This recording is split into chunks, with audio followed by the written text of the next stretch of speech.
Hey guys, so while the kids are napping, I am going to tell you the crazy fiascos that I have been dealing with for the past couple days, or about a week or so, maybe a little bit longer than that. But I drive an '04 Hyundai Santa Fe, and up until about a week ago, that was an awesome car, very reliable. Love Hyundai. I got the car from my mother, and my parents basically will only drive Hyundais and Cadillac, or Hyundai, Cadillac, and Honda. So that's where I got the car, and I'm not gonna lie, I'm really bad with cars in general. Just don't understand them at all. But um, I'll admit, probably most of this is my fault. Um, so I can't act totally shocked that something went wrong with it. But um, I was like 5,000 miles past when you're supposed to get your oil change. I know. Oops. um, but I was like 5,000 miles past getting my oil change. Last Friday, I was going to pick up Matthew from work, and I like 5 seconds before I pull into his work, I start noticing like smoke coming out of the car, and so I'm like freaking out. I'm like, the car's gonna blow up.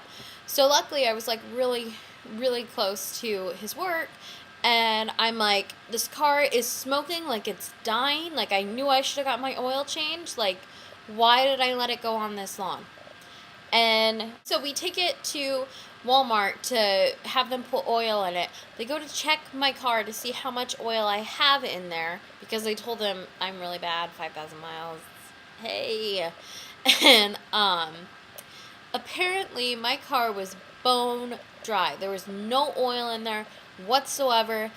Yet I had oil like all throughout my engine. And he was like, I'm really surprised that you appear to have an oil leak and yet you have no oil in there. And I'm like, well, maybe that's why I don't have any oil in there.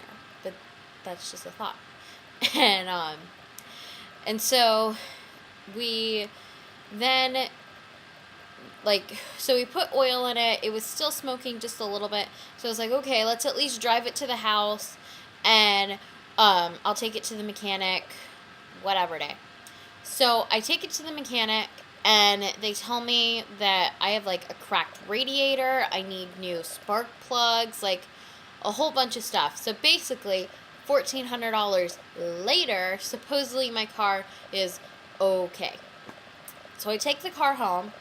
The next day, because I'm going to be going back to work, we were going to go and tour tutor time. So we get the kids all ready, which takes forever if you have more than one child, just so you know.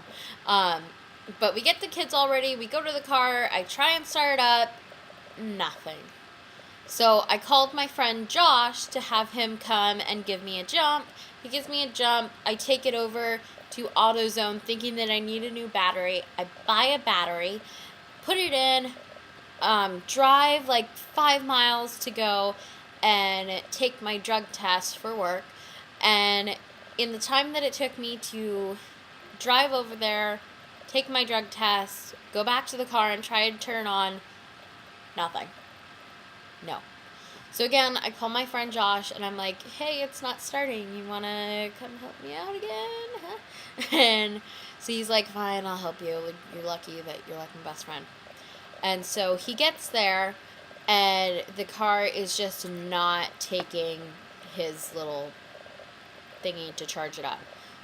So I called my mechanic. I'm like, hey, don't know what's going on. Car's not starting. I'm going to have you guys tow it. So they tow it over there. Like an hour or so later, I get a phone call, and they're like, hey, I don't know what you're talking about because this thing's starting up just fine. And I'm like, what do you mean it's starting up just fine? Like, I tried it like probably 20 times and nothing. And they were like, it's fine. They were like, I thought it was going to be my alternator or my starter, which are kind of expensive to fix. So I was like freaking out about it, but they were like, we checked your alternator and it's fine, so you can come pick it up whenever you want. So I picked it up yesterday, and so far it seems to be running all right, but honestly, I'm just like, I'm so done. I'm so done with this car. It's so temperamental. And again, probably a lot of the problems that it's having are because of my neglect. And, but I'm so done with it. So I think probably within the next 6 months or so, I am going to start saving up for a new car because Bessie, that's what I call my Hyundai, is definitely on her last legs. And I don't want to be surprised again and have to come up with $1,400 out of nowhere. So that's what's been going on with my car. That's why my filming has been completely messed up, because I've just been really stressed out because of that, and I didn't want to film when I'm really stressed out, because I'm sure you guys would have been able to sense that, because I was not a very happy camper. Kudos to Matthew for putting up with me, because I don't handle stress very well. I get angry and emotional when I'm really stressed out. So kudos to him for being a rock star. That's basically it on the car. I don't know. Do you guys have Hyundais? If you do, what has been your experience with them? Like I said, it's an '04, so it's right around 10 years old. Um, Let me know. Take care. Have a good weekend. Smooches!